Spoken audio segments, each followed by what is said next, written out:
Même si les téléphones portables ont complètement changé depuis les années 90, beaucoup de mythes autour d'eux sont encore d'actualité.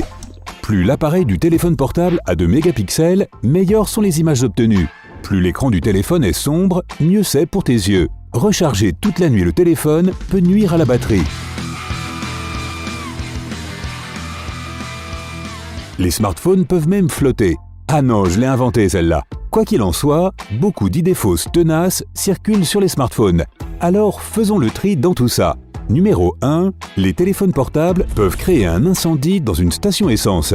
Personne ne nie que le gaz pétrolier soit hautement inflammable et peut être démarré par une étincelle. Cette étincelle peut provenir d'un briquet, d'allumettes, de l'électricité statique, mais pas de ton smartphone. Le seul moyen pour que cet appareil provoque un incendie, c'est si la batterie est défectueuse, ce qui est assez peu probable, et il n'y a aucune preuve que quelque chose comme ça se soit déjà passé. La raison pour laquelle les téléphones portables sont interdits dans les stations essence est probablement parce qu'ils risquent de nous distraire de la tâche à accomplir. Et être négligent et inattentif pendant que tu mets de l'essence dans ta voiture est risqué et peut conduire à de sérieux accidents.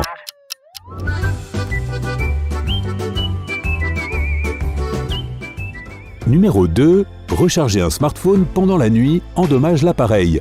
Il y a une bonne raison pour laquelle ton téléphone portable s'appelle smartphone.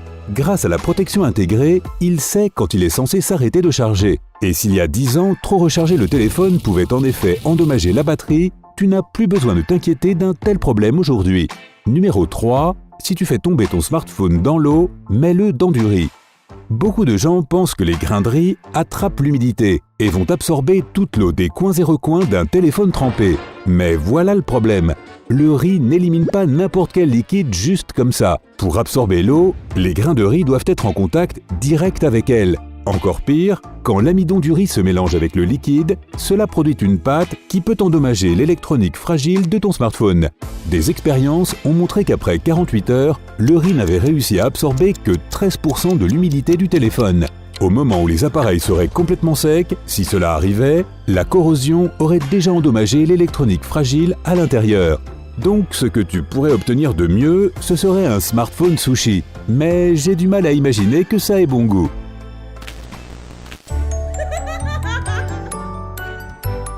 Numéro 4. Ton téléphone peut cuire un œuf. Ce mythe est devenu populaire après qu'une vidéo d'internet est devenue virale. Beaucoup de gens ont cru que les ondes radio d'un téléphone portable étaient si puissantes que l'on pouvait faire cuire un œuf en le plaçant entre deux appareils. Eh bien, mauvaise nouvelle pour les inconditionnels des méthodes de cuisine non conventionnelles, la puissance des radiations d'un téléphone portable émise est si faible qu'il faudrait 7000 smartphones pour faire cuire un œuf. Et même ce nombre est assez approximatif, puisque personne n'a encore fait le test. Numéro 5. Un smartphone peut démagnétiser les cartes bleues. Ne laisse jamais ton téléphone et ta carte bleue ensemble. Tu as probablement déjà entendu cette recommandation, et pas qu'une fois. Ton appareil possède un champ magnétique, oui, mais il est tellement faible qu'il n'affectera d'aucune manière tes cartes bancaires. Un aimant de frigo, en revanche, peut vraiment compromettre le fonctionnement de ta carte bleue. Numéro 6. Les aimants peuvent supprimer les données de ton smartphone. Si c'est l'aimant le plus puissant de la Terre, c'est possible. Ou alors si tu gardes tes données sur des disquettes ou des cassettes. Mais avec un smartphone moderne, impossible. Les aimants ne peuvent pas abîmer réellement ton téléphone.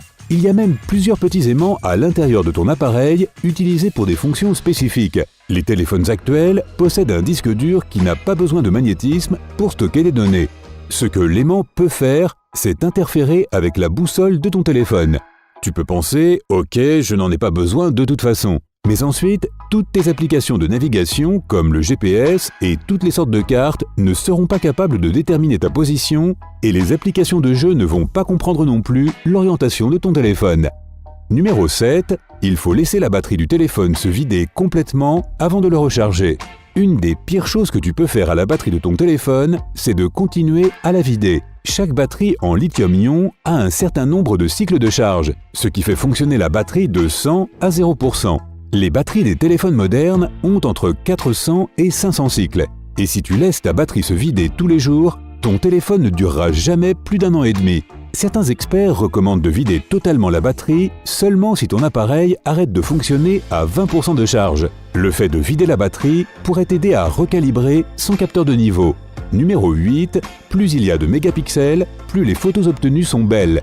La plupart des gens sont persuadés que le nombre de mégapixels est le meilleur indicateur pour évaluer la qualité des photos. Ce qu'ils ne savent pas, c'est que ce n'est pas le nombre de mégapixels, mais leur qualité qui importe vraiment ici. Un appareil photo de 12 mégapixels peut être beaucoup mieux qu'un 16 mégapixels. Les pixels de haute qualité sont aussi plus gros et il y en aura moins entassés dans la même photo. Numéro 9, la 4G utilise plus de données que la 3G.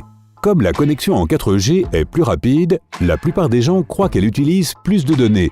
Mais peu importe la connexion que tu utilises, 5 mégabits de données, ce sera toujours 5 mégabits de données. Avec la 4G, tu auras juste besoin de moins de temps pour faire des téléchargements. La seule raison pour laquelle la 4G consomme ton forfait plus rapidement, c'est que les téléchargements sont plus rapides et que tu utilises plus de données en un temps plus court. Numéro 10, plus l'écran est sombre, mieux c'est. Après tout, ça économise ta batterie et c'est une bonne chose, non ? Eh bien, ton opticien ne serait pas d'accord. Si l'écran de ton smartphone est trop sombre, tu vas fatiguer tes yeux. Et même s'il est peu probable que cela abîme réellement ta vue, tu auras des maux de tête et les yeux fatigués. Cependant, si la luminosité de ton écran est supérieure à 50%, tu pourrais la baisser un peu. Un excès de luminosité peut aussi causer beaucoup de problèmes visuels à court terme, allant de l'irritation à la sécheresse et la fatigue des yeux. Numéro 11, de meilleures caractéristiques signifie une meilleure performance.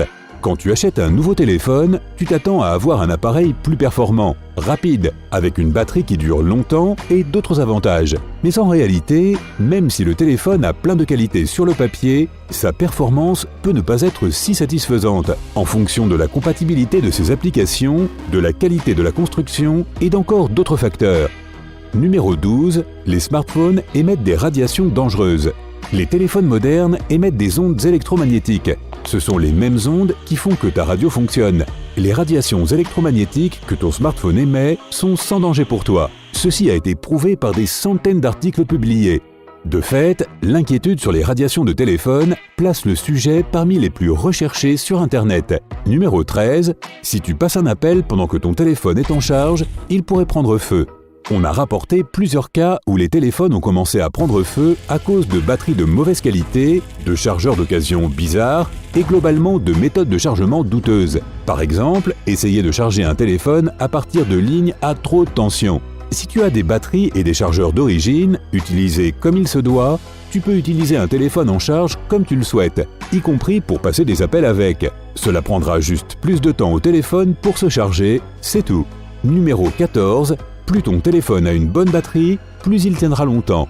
La vie de ta batterie dépend surtout de la puissance consommée par ton appareil. Donc si tu as deux téléphones avec la même capacité en termes de batterie, celui avec les composants électroniques et l'écran les plus efficaces tiendra plus longtemps avec une charge. La façon dont tu utilises ton téléphone influence aussi la vie de ta batterie. Faire des jeux, prendre des photos, surfer sur les réseaux sociaux utilise beaucoup la batterie. Numéro 15, il faut couper les applications en arrière-plan pour améliorer la performance de son téléphone. À première vue, ça a l'air logique. Plus il y a d'applis qui tournent, plus la batterie se vide vite. Mais en fait, Android et iOS peuvent faire plusieurs choses à la fois, et les applications en arrière-plan ne fonctionnent pas. Elles sont juste prêtes pour être relancées rapidement en cas de besoin et ne consomment pas beaucoup de batterie. En fermant les applications en arrière-plan, tu perds plus de batterie parce que ton téléphone doit consommer plus d'énergie pour ouvrir l'appli que pour la relancer. Numéro 16, utiliser le mode privé protège les données personnelles. Les soucis de protection des données sont à la mode. Du coup, de plus en plus de gens utilisent le mode privé en étant sur Internet pour protéger leurs données. On pense que c'est un moyen sûr. Le mode privé empêche en effet ton navigateur d'enregistrer tes cookies, tes mots de passe et d'autres informations. Mais ça ne vaut pas une connexion cryptée, et d'autres personnes comme les fournisseurs de services sur Internet peuvent toujours voir ton historique de recherche. En plus, le mode privé ne protégera pas ton appareil des virus. Pour ça, il te faut un antivirus. Et si tu as aimé mon idée de téléphone sushi, parle-moi de tes recettes dans les commentaires. Si tu as appris quelque chose de nouveau aujourd'hui, aime cette vidéo et partage-la avec un ami. Et voici d'autres vidéos que tu aimeras sûrement. Choisis celle de gauche ou de droite et reste du côté sympa de la vie.